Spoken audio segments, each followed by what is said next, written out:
Hey YouTubers, it's Charlie. This is going to be my non-spoilery Mission Impossible Rogue Nation review.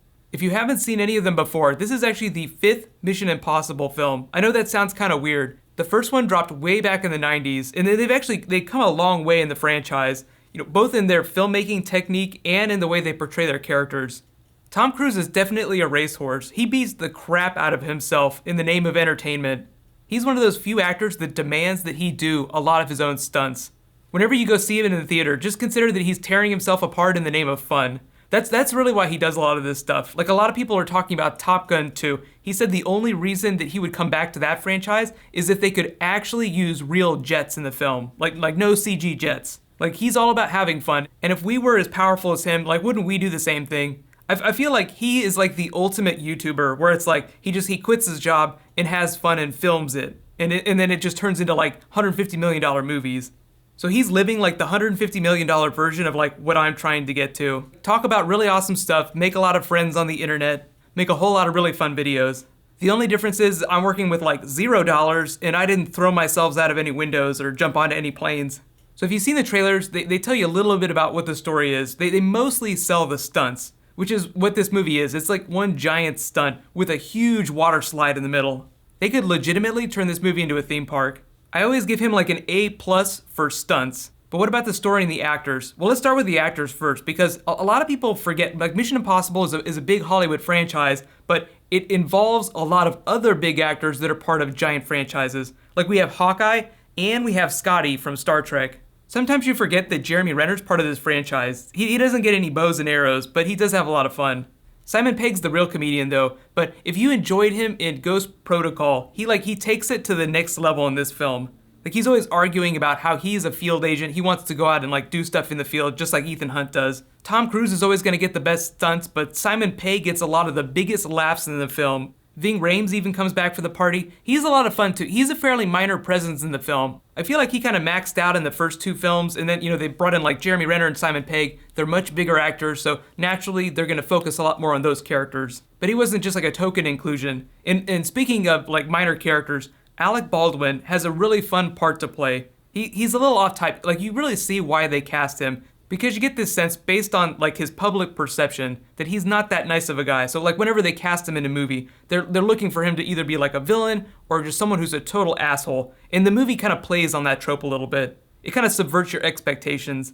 The newcomer is Rebecca Ferguson. Most of you may not have seen her before. She was in that Hercules movie that The Rock made, which wasn't that good. I wouldn't recommend watching that. But she was also part of this really good TV series called The White Queen. So if you want to see more from her, it's not an action role, but it's a really good period drama, The War of the Roses. It's called The White Queen.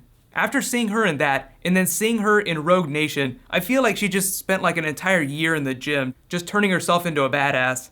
Of all the women in all the Mission Impossible films, she is my new favorite. What they do is they kind of elevate her to the superhero level of Ethan Hunt, good enough to run circles around him on a bike.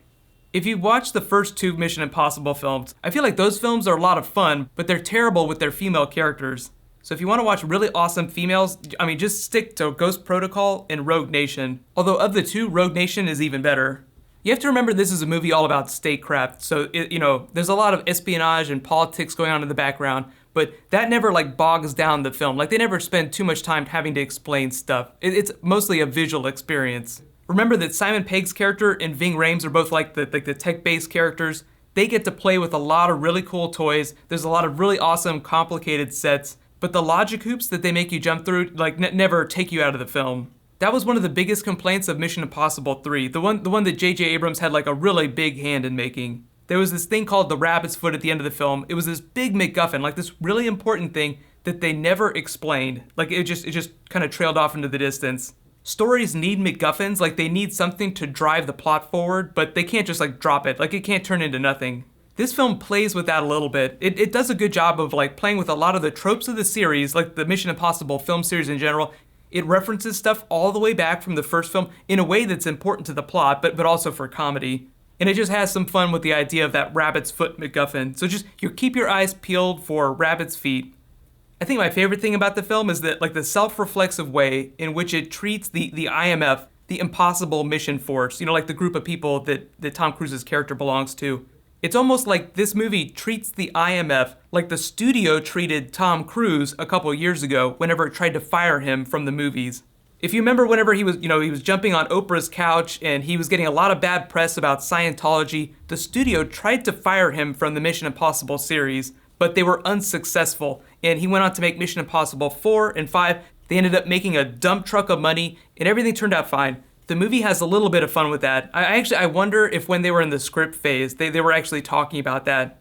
I always feel like big movie studios are really happy to laugh at themselves when they're wrong, when they make a bad call, but everything turns out all right. Okay, yeah, we were wrong to try and fire you. You've got more staying power than ever. Because that's really what you come out of this movie feeling like. Tom Cruise could make 2 or 3 more Mission Impossible films. It's almost like, thanks to a little bit of movie technology and him keeping himself in shape, he is functionally immortal from a movie standpoint. So here's my big question for you guys. If you have had a chance to see the movie, what's your favorite part about it? What was your favorite stunt? And where do you want to see them go in the next film? Because there will definitely be a next film. Just remember that a lot of people probably haven't seen the movie yet, so please use spoiler tags if you're going to talk about specific plot things. But if you guys want, I will do a spoiler version of this tomorrow. Either way, it's a lot of fun. Be sure and go see it. I didn't see it in 3D. I saw just a regular print of the film, and it was fine. So just in general, without getting into really spoilery specific moments, I'll give this movie an A for the stunts, amazing stunts, and a B+ for the story. It's a really exciting story, and it leaves the franchise in a good place, a strong place to go into the next movie. With Rebecca Ferguson coming back, I feel like that's what a lot of the previous films lack, is that they don't have female characters that are strong enough, from a story standpoint, to survive to the next film. Whenever a movie writes a female character out of the story, it's essentially telling you that she's not part of the core team, she's not important enough to come back. So maybe that's part of the reason why I really liked Rebecca Ferguson's character so much. Because she has this really complex relationship with Tom Cruise's character, and they leave things with a lot of potential. They give you all the clues that you need to guess what's gonna happen next. So even though Tom Cruise has been doing his own stunts for the last 20 or 30 years, I definitely give her an A for her stunts in the film too. I should say her character's stunts, because I don't know if she actually did her own stunts or not. Probably not as much as Tom Cruise did. Usually they don't let big actors do that. I think my favorite stunts from the film were the airplane stunt, him trying to get in the door, that's in the trailer, and him jumping off that giant high dive into the huge cooling tube. So I've got a couple other exciting things happening this weekend. There's some Deadpool Red Band coming next week, so I'm going to be doing some Deadpool tomorrow. While you guys wait for all that stuff, you can click here to learn all about Game of Thrones' 8th season plan. They confirmed 8 seasons in a prequel. And you can click here to learn all about the Blue Flash on The Flash Season 2. Thank you so much for watching, everybody. Let's high five. I'll see you guys tomorrow.